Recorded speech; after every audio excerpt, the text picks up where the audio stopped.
It all began with a sense of unease I couldn't shake. Claire and I had been married for 8 years, and while no marriage is perfect, ours had always felt solid until recently. She'd grown distant, spending more time on her phone, smiling at texts she wouldn't share, and slipping out with vague excuses that never held up under scrutiny. I tried to dismiss my suspicions. After all, Claire was my wife, the woman I loved and trusted above all else. But the gnawing feeling persisted, so one evening when Claire was meeting a friend for drinks, I decided to investigate. My brother Ethan had always been her go-to confidant, a relationship I'd encouraged because I thought it brought us all closer. It never occurred to me that the closeness might go too far. That night, I scrolled through Claire's old laptop, a device she hadn't used in years, but still connected to her cloud account. What I found made my blood run cold. Photos of Claire and Ethan together, too close for comfort, filled the screen. Messages between them painted a picture of betrayal I couldn't ignore. They'd been carrying on an affair for over a year. The anger and heartbreak hit me like a tidal wave. But beneath the pain, a new feeling began to grow: resolve. If they thought they could betray me without consequences, they were sorely mistaken. I'm not a man who lashes out in rage. No, my strength lies in patience and planning. And I was going to make sure they both felt the full weight of their betrayal. The first step in my plan was to gather evidence. Over the next few weeks, I played the part of the oblivious husband, smiling and nodding through their lies. Meanwhile, I installed cameras in the house and tracked their communications. It didn't take long to confirm what I'd already seen. They were brazen, using our shared spaces for their trysts when they thought I wasn't home. It was sickening, but I didn't confront them. Not yet. Instead, I began setting the stage for their downfall. I'm an IT specialist by trade, and my skill set gave me a distinct advantage. I created a secure folder on my work server and uploaded everything I'd collected: photos, videos, messages, and call logs.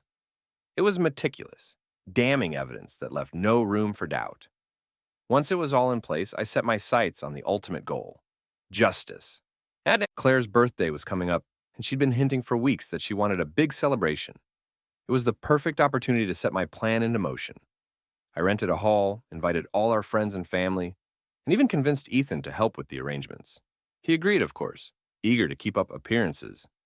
The night of the party, I watched Claire bask in the attention, laughing and smiling as though she hadn't stabbed me in the back. Ethan was there too, his arm casually brushing hers more often than it should. I'd rehearsed this moment in my mind 100 times, but as the clock struck 9, I felt a calm determination take over. "Thank you all for coming," I said, taking the microphone and quieting the crowd.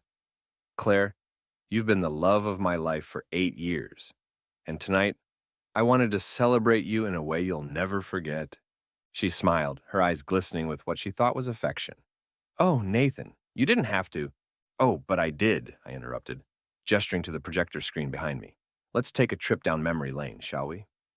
The first photo appeared on the screen: Claire and Ethan, locked in a passionate embrace. Gasps rippled through the room as slide after slide revealed their sordid affair. Claire's face turned ghostly pale, and Ethan froze, his drink spilling onto the floor. The room erupted into whispers and cries of disbelief. "Nathan, I can explain," Claire stammered, stepping forward. "Oh, I'm sure you can," I said, my voice cold.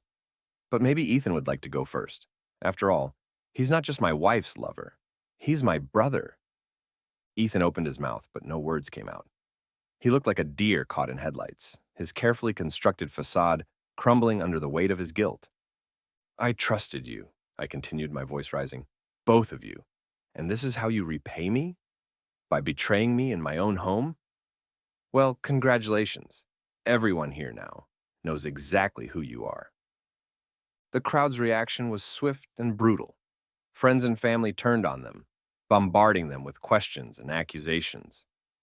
Claire fled the room in tears, and Ethan wasn't far behind. But I wasn't done yet. The fallout from the party was immediate and far-reaching. Claire's reputation took a nosedive, and Ethan was ostracized by the family. But I wasn't content to let them slink away into obscurity. I wanted them to feel the consequences in every aspect of their lives. The next phase of my plan involved the legal system. I filed for divorce, citing adultery, and presenting my evidence to the court. Claire had no grounds to contest it, and the settlement heavily favored me. I kept the house, the car, and the bulk of our savings. She was left with little more than her guilt and a tarnished name. As for Ethan, I made sure his professional life suffered as much as his personal one. He worked in sales, a job heavily reliant on reputation and connections. Using my tech skills, I anonymously sent a dossier of his affair to his employer, framing it as a moral concern. Within weeks, he was out of a job. With both of them reeling, I turned my attention back to myself. For too long, I'd let their betrayal define my days and nights. But now it was time to move forward. I threw myself into work, earned a promotion, and even started dating again. The experience had hardened me, but it hadn't broken me. If anything, it reminded me of my own resilience. Months later, I ran into Claire at the grocery store. She looked tired, her once vibrant demeanor dulled by the weight of her choices. "Nathan," she said, her voice tentative, "can we talk?" "There's nothing left to say," I replied, my tone firm but not unkind. "I've moved on, Claire. You should too." As I walked away, I felt a sense of closure I hadn't expected. They'd tried to destroy my life, but in the end, they'd only strengthened my resolve. Justice had been served, and for the first time in a long time, I felt free.